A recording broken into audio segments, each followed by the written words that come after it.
Buenas noches. Mm, ¿Cómo se, cómo se va escuchando todo, profe? ¿Cómo estás? Un saludo.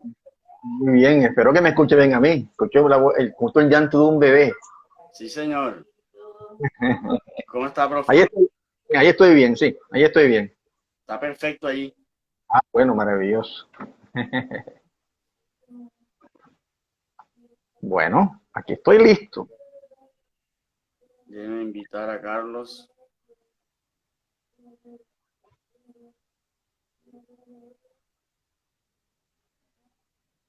Y va a estar con nosotros David, o David no está, no participa. David está ahora mismo en Bogotá. Ah, Por ok. ahí debe estar conectado. Bien, por aquí va llegando Carlos. Bien, tengan todos buenas noches. Un saludo Bueno, muy especial para todos. gracias. Carlos, Ahí está Carlos.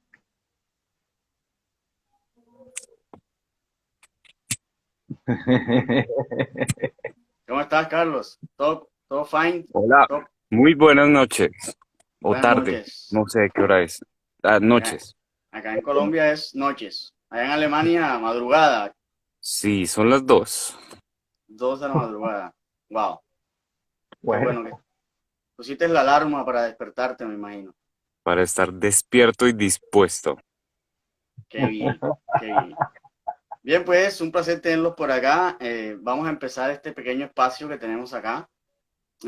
Antes que nada, aprovechando que estamos celebrando el Día del Idioma y como decía en el post, ¿quién más para hacer un homenaje a las reflexiones lingüísticas que el profesor pretérito perfecto, aquel cuyo apellido direcciona su andar en reflexión sobre el lenguaje en general? Bien, finalizamos hicimos un recuento, un relanzamiento de toda la primera temporada, de lo que ha sido este maravilloso episodio de reflexión en torno al lenguaje y el quehacer periodístico.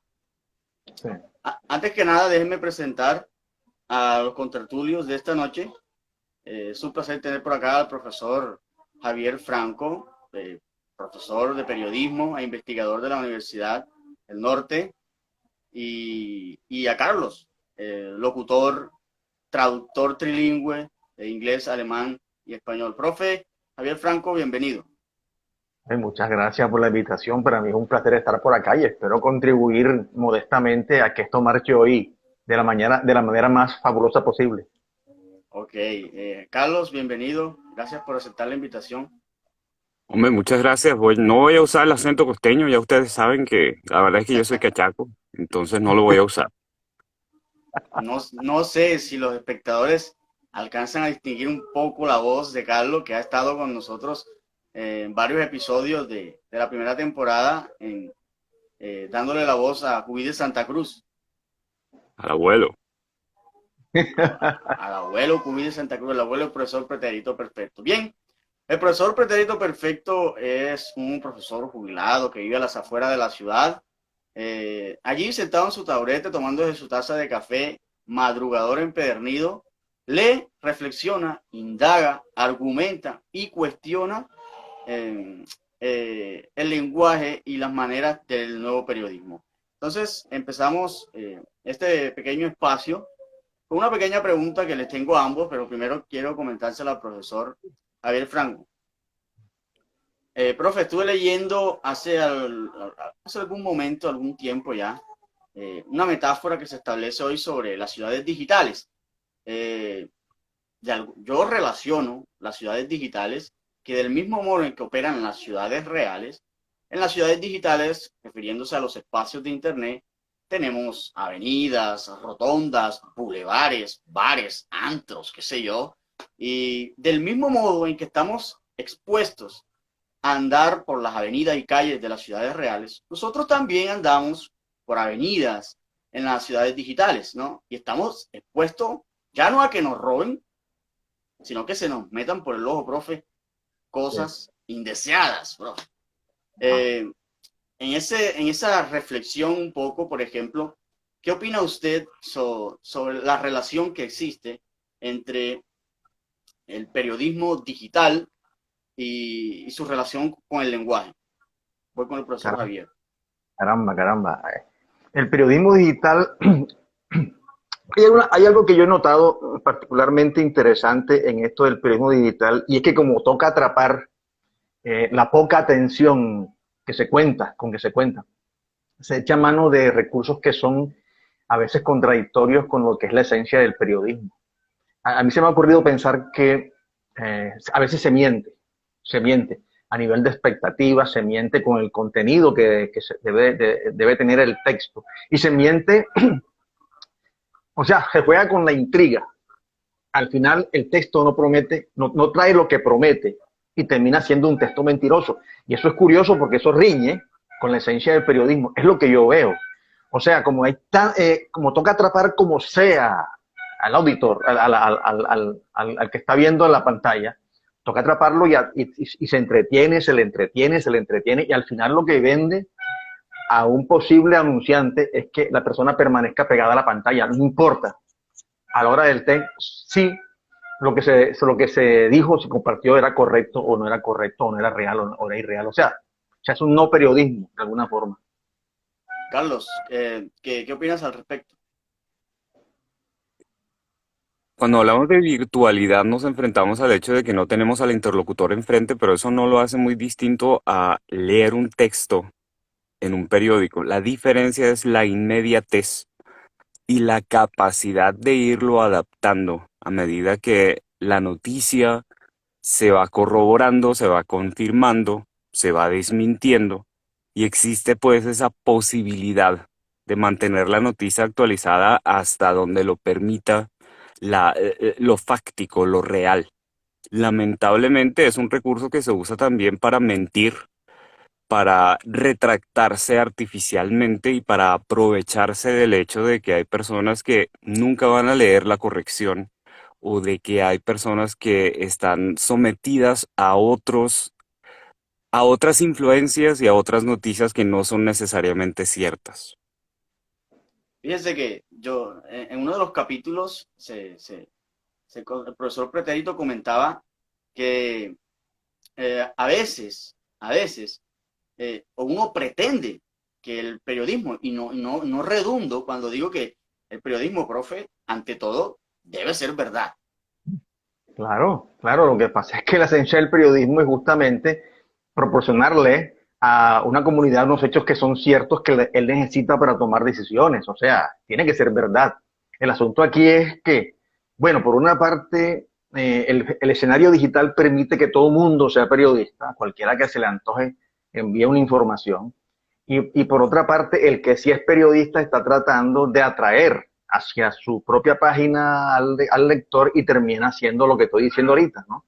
Y es mentir o jugar con la expectativa, con la intriga, y eso sí es fatal. O sea, está yendo en contra del periodismo.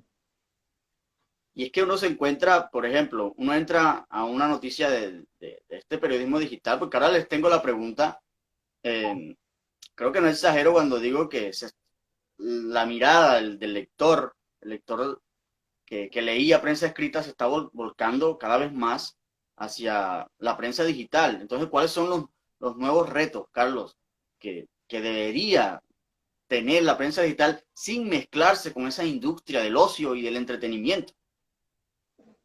Eso es muy difícil porque la noticia se vuelve parte de ese entretenimiento y está compitiendo con otras influencias, como lo dije antes de otra manera, otras fuentes de entretenimiento que van a distraer del mensaje y que van a hacer que el mensaje pierda importancia. La diferencia ahí está en que la posibilidad de mentir y de retractarse después em, vuelve peligroso el periodismo digital. Mm. Ay, ay, ay. Sí, profe. Quería decir algo, es que él apunta, el compañero Carlos apunta algo muy importante, que es el papel que juega el entretenimiento. O sea, como sabemos que el entretenimiento está haciendo ruido, una de las cosas que uno podría hacer desde el periodismo es jugar con la narración. La narración es muy entretenida, La narración pareciera ser la salvación en este momento porque es atractivo un cuento, un relato.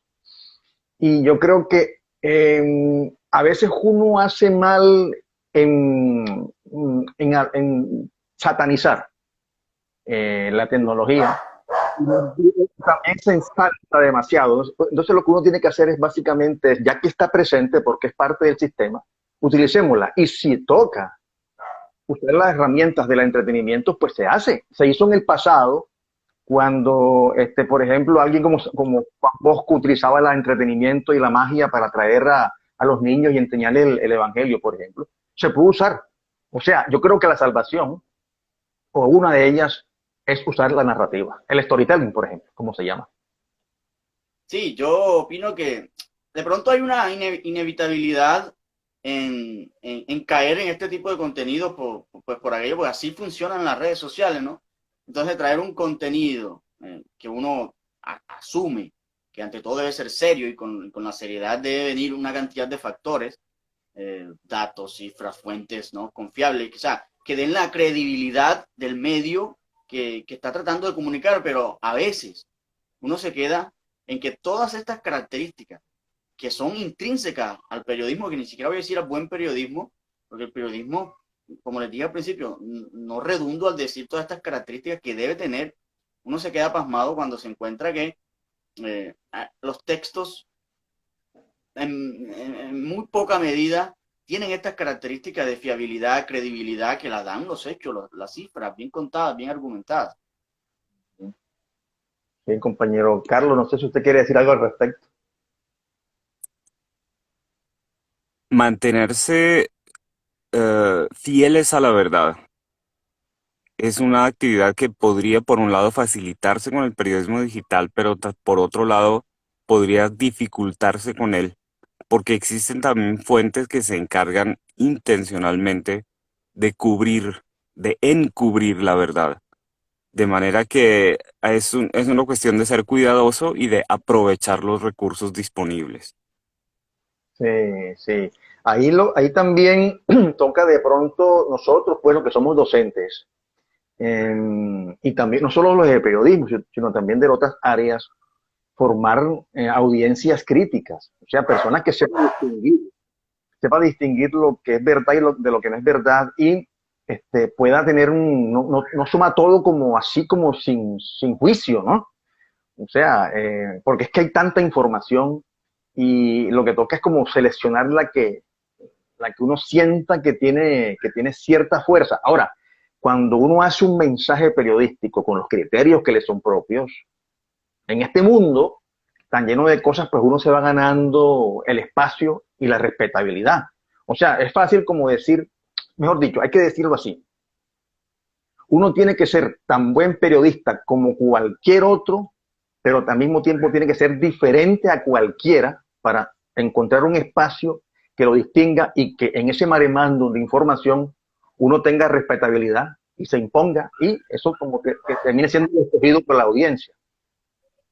En los países europeos como Finlandia existen programas educativos que les enseñan a los niños desde la escuela misma la importancia de tener ese criterio y de entender que todo debe tomarse, como dicen los gringos, con un granito de sal, que lo que se está diciendo en sí mismo ya tiene un sesgo y aprender a distinguir este sesgo y a tener en cuenta que el sesgo nunca va a desaparecer.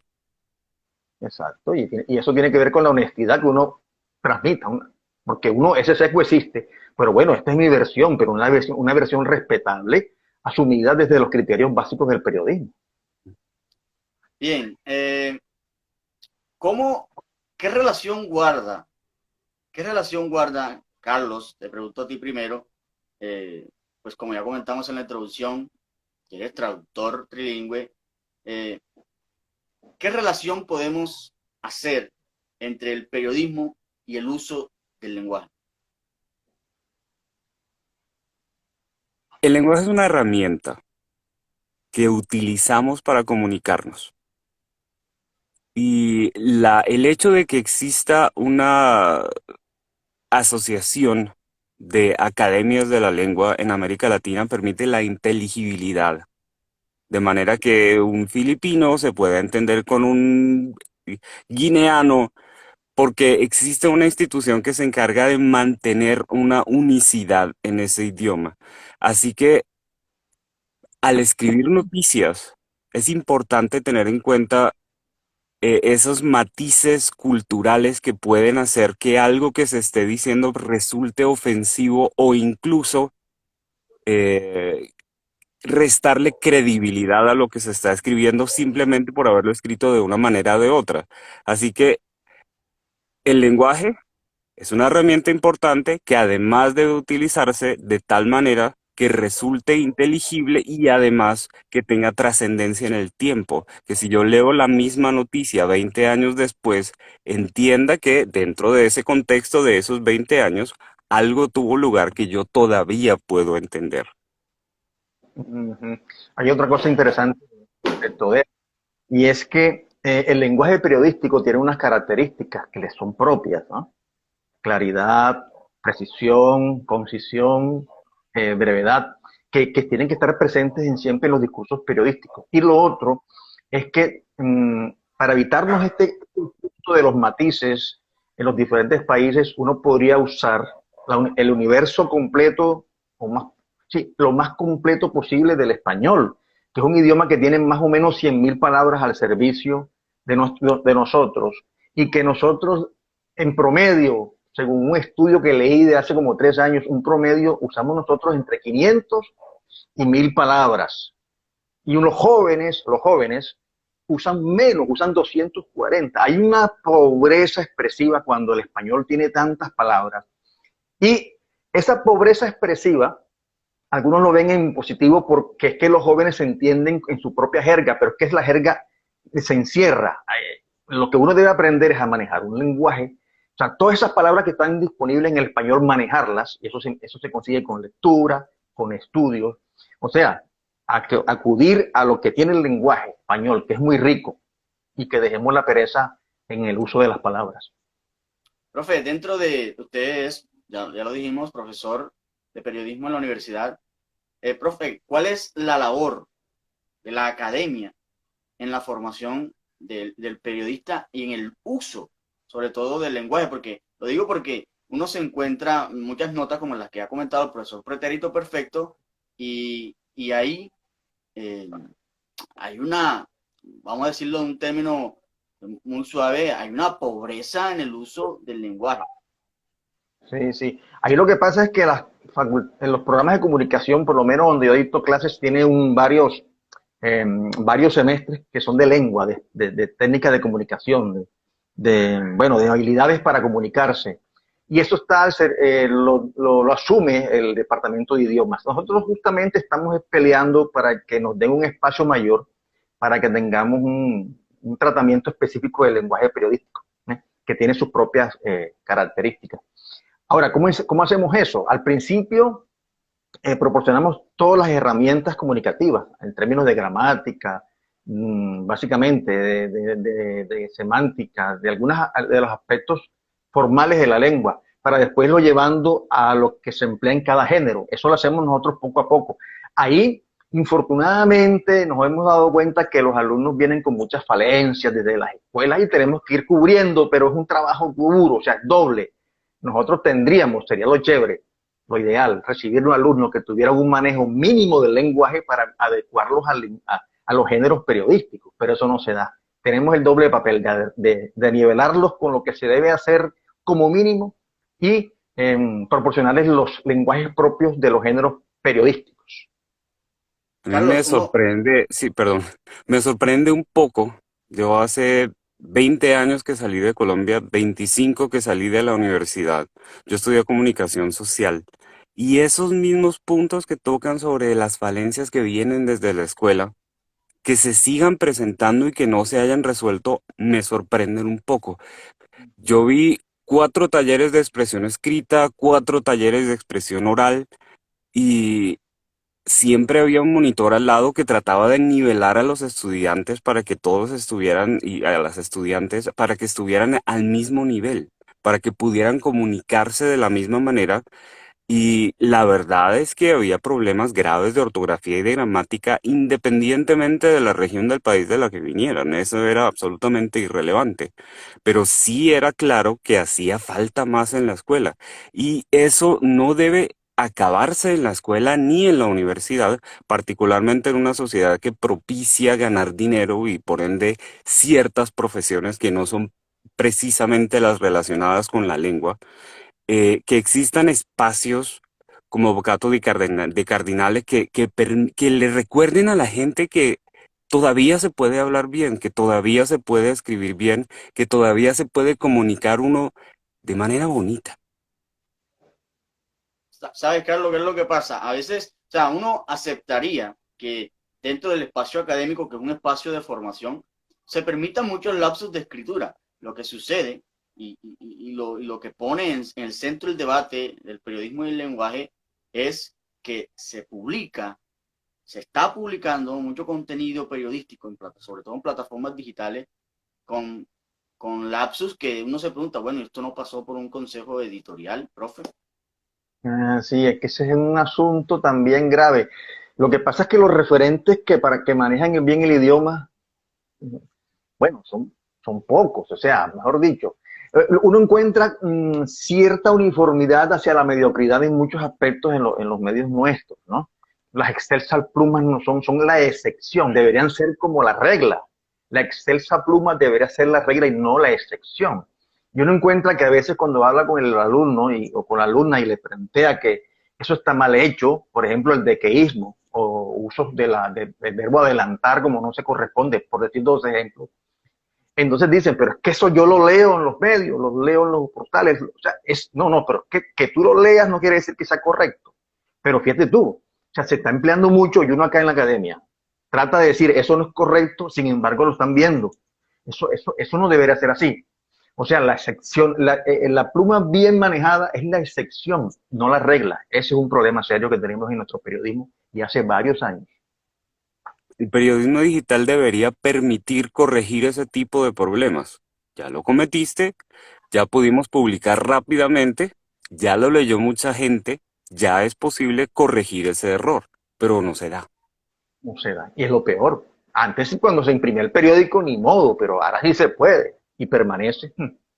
No sé si ustedes vieron un ejemplo muy gracioso que por ahí lo tenemos ya dentro de lo que es el corpus de noticias de esta temporada, del tiburón que con sevicia mordió al extranjero en San Andrés, creo que fue. Sí, sí, y las ovejas que se suicidaron. Xenofóbico. Las ovejas que decidieron suicidarse. Qué cosa Suicidarse. increíble. Carlos, Misteriosamente. Eso sí, tiene sí, mucho que ver también con usos incorrectos del gerundio, por ejemplo. De Terrible. no entender el gerundio como un adverbio necesariamente, sino como un verbo en sí mismo, como una acción que es un calco del inglés. y el, Sí, no, y el y usar, perdón, profe, usar el gerundio en español dentro de la escritura es problemático. claro. Uno debe precisar bien, con claridad, esa acción que se está ejecutando en ese tiempo instantáneo, ¿no? Sí, sí, y el asunto con el gerundio es que el gerundio incluso es tan problemático. Hay gente que no lo usa y es tan verboide, tan lo que no es, que hasta uno puede quitarlo y reemplazarlo y no pasa No pasa absolutamente absolutamente nada. nada. Hay otras formas de expresarse, porque es que el gerundio es un adverbio de modo, y eso está claro, y la gente lo usa como si fuera un verbo.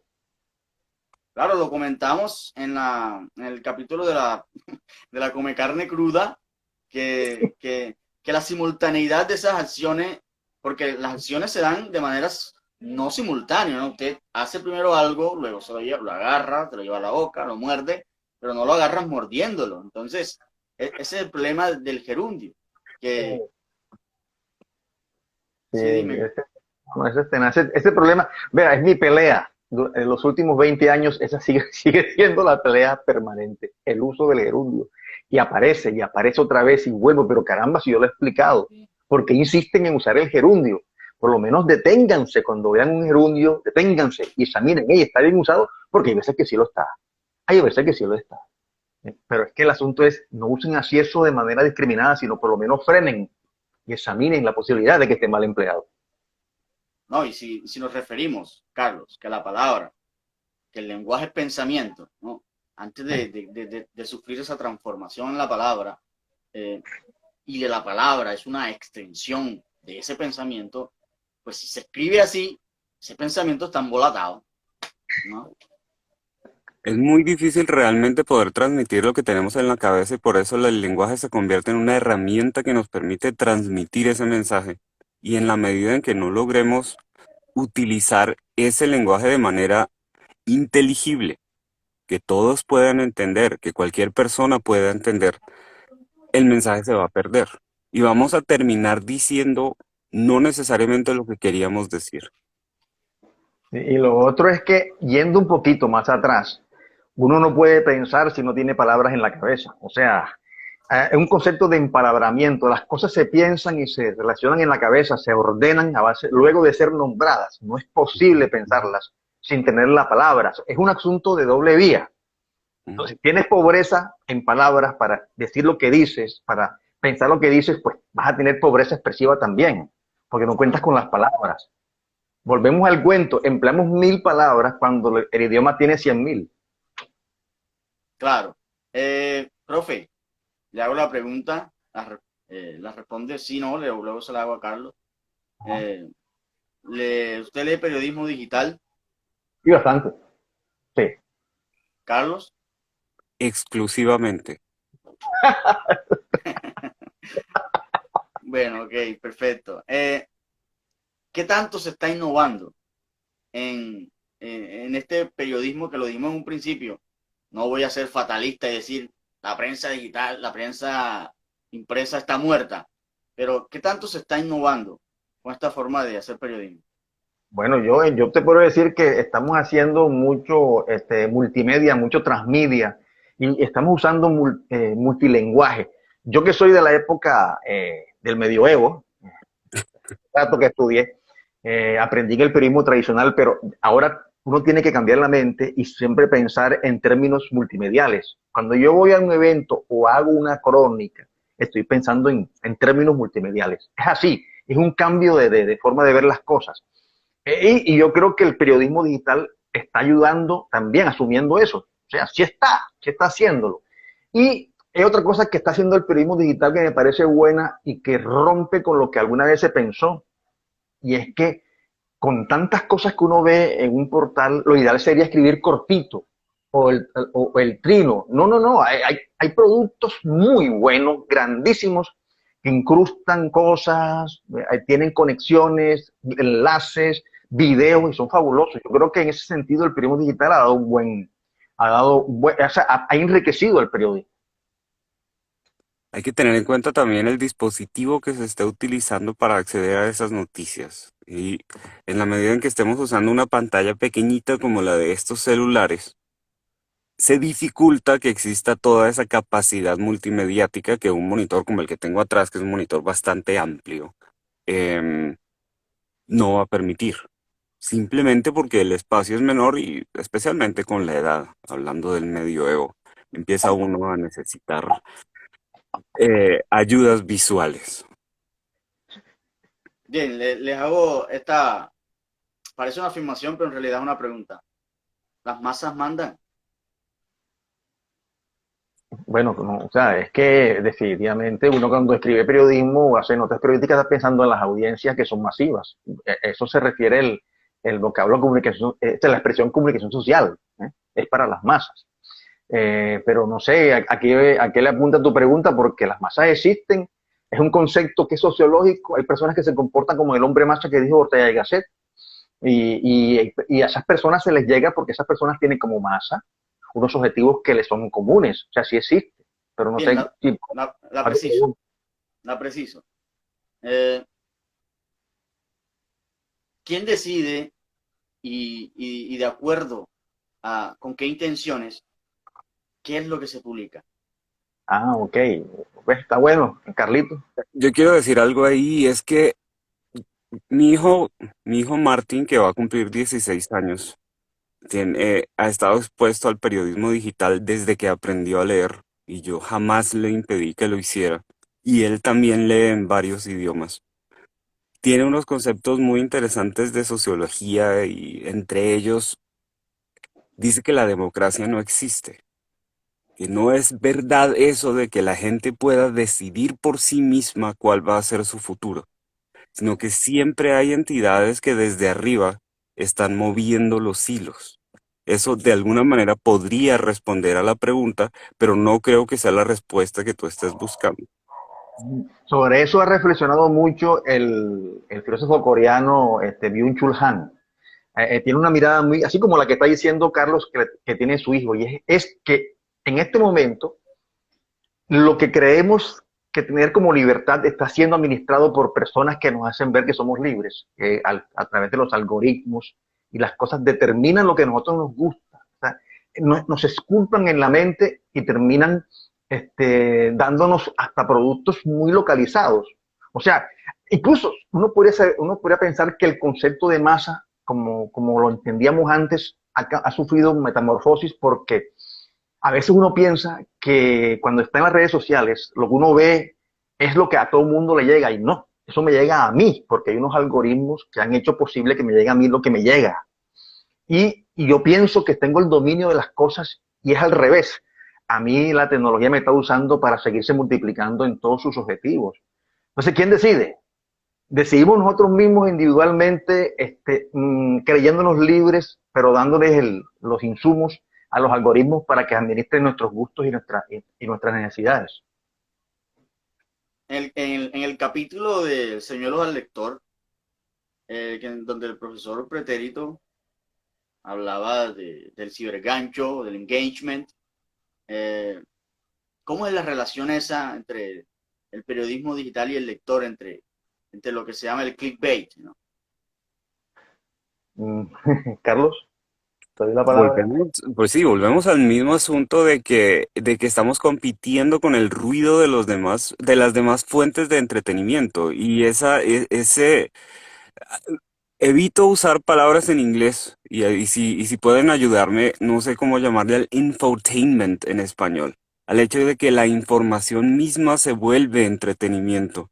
De manera que cuando se escribe periodismo, cuando se informa acerca de la realidad, de alguna manera llega a convertirse en otra fuente más de entretenimiento. Hoy estaba viendo un programa de una clínica, que es uno de esos ¿cómo se llama? De televisión de realidad, en la que claramente todos estaban actuando.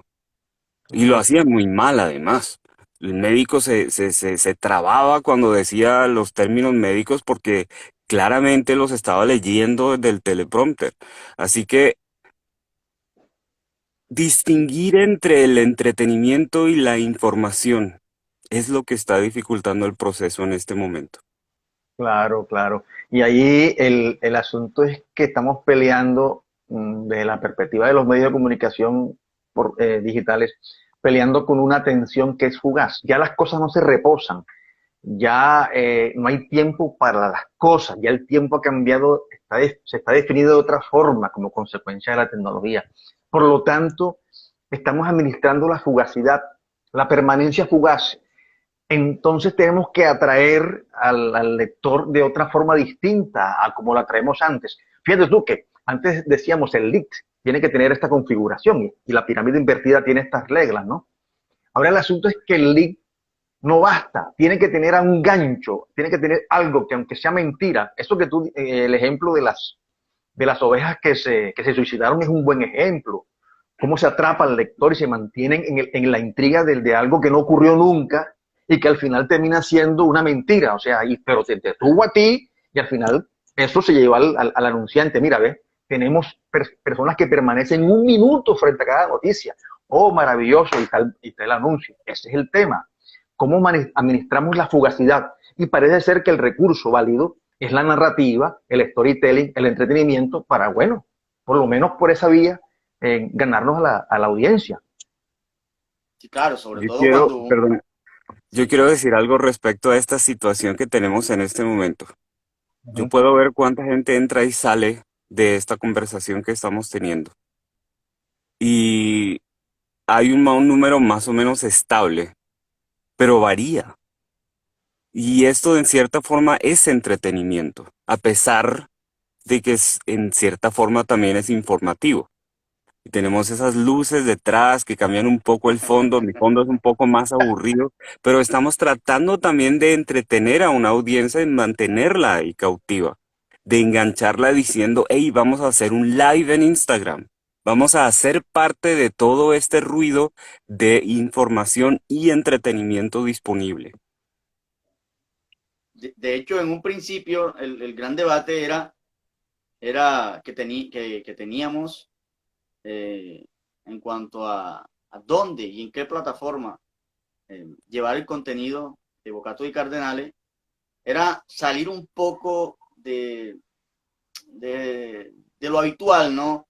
De Instagram, de esas plataformas ya que están eh, pues gastadas, ¿no? Instagram, Trillado. YouTube, Facebook. Entonces, la idea en un principio era, era salir de ese andamiaje en el que habita hoy la frivolidad de las redes sociales.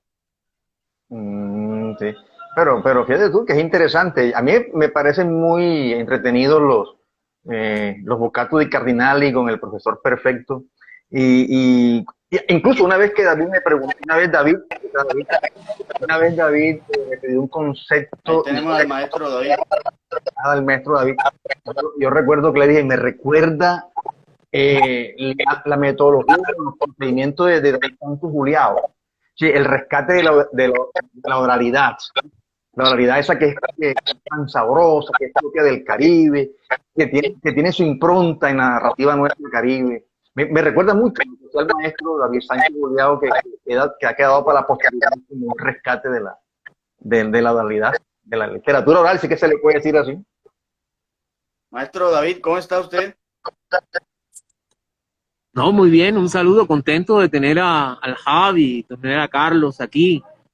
Ya, yo ando por lejanas tierras de la montaña, el Caribe de alta montaña. Eh, pero bueno, ya estoy Viviendo moviéndome hacia crónicas. Cartagena.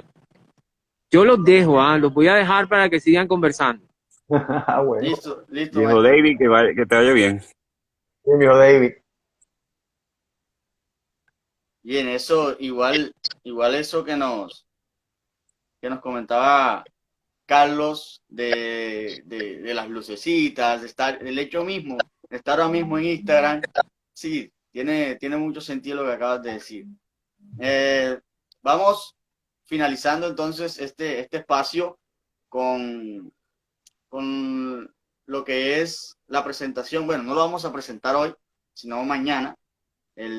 Decidimos hacerlo así, el episodio 1 de esta segunda temporada, que entre otras cosas es un episodio que iba a salir en la primera temporada, que o sea, está ya guionizado, escrito desde noviembre, ¿no? Pero decidió sacarlo esta temporada que habla sobre las tareas vacacionales. Ese gran reto en el que se terminan convirtiendo las tareas de vacaciones, todo un reto para la familia, unas tareas absurdas en muchos sentidos y que en definitiva tienen mucho que ver con esta diversidad que a fin de cuentas debe ser el lenguaje mismo. Sí, esas tareas. Yo, por lo menos, a mis alumnos procuro no ponerles tareas en vacaciones. En realidad no es para eso. Ahora, si se puede sacarle provecho, entonces tuviste, bueno, escribir sobre eso una crónica ya es otra cosa, pero no es profesamente a mandarlos a hacer tareas, porque la idea es que descansen y se reposen, ¿no? O sea, que respiren un poco, así como también voy a respirar yo cuando estoy en vacaciones. Le voy a hacer una pregunta específica a Carlos. No sé si a ese lado del mundo, Carlos, llega la marea de frivolidades, lleva estos retazos de especímenes, ¿no? De esperpentos que te voy a comentar. No sé si has escuchado una canción que se popularizó, que se hizo muy popular y todo el mundo la cantaba de buen cuello en las pasadas fiestas novembrinas de Cartagena. En Magda llega, Carlos. No, pensé Nada. que me ibas a hablar de Despacito o algo así. No, te hablo de algo peor. Profesor Javier, usted me imagino que ya sí se escuchó, la bailó y todo. Claro, claro, es más, tengo entendido que la convirtieron en un jingle político en Bogotá. ¿Cómo va a ser La eso? convirtieron, sí, sí, o sea, la misma expresión, pero entonces, bueno, parece igualita, parece la misma, pero se le cambian algunos términos y lo usó una candidata llamada Catherine Jubinao. Yo hasta cuando ella me lo presentó y dije, pues yo la he escuchado por aquí. Después me di cuenta que simplemente era una adaptación, pero se usó en una campaña política. Bien, ese es sobre eso va a hablar el capítulo de mañana. Bien, nos vamos despidiendo. Es un placer haber estado con ustedes. Gracias por aceptar la invitación, Para profe, mí, muy amable. con mucho gusto, cuando quieran estar aquí con ustedes acompañándolos en lo que se necesite. Vamos con todo. Listo, Ya Carlos, tú sabes, gracias. profe. Estamos ahí firmes. Bien, antes que nada, antes de irnos, debo comentar que eh, ni el maestro David Lara, ni Blondie Jam Reef, ni Rubén Marein, ni Cubí de Santa Cruz, ni Leslie, ni Demiurga Serifa, son el profesor pretérito perfecto, ni yo, Vincent Aborda. El profesor pretérito perfecto, que me pregunta mucho, es una idea, es un personaje del Caribe colombiano, sin forma, sin mutación, no tiene sombra ni mutación, es una idea, y las ideas no mueren, profe Javier y Carlos.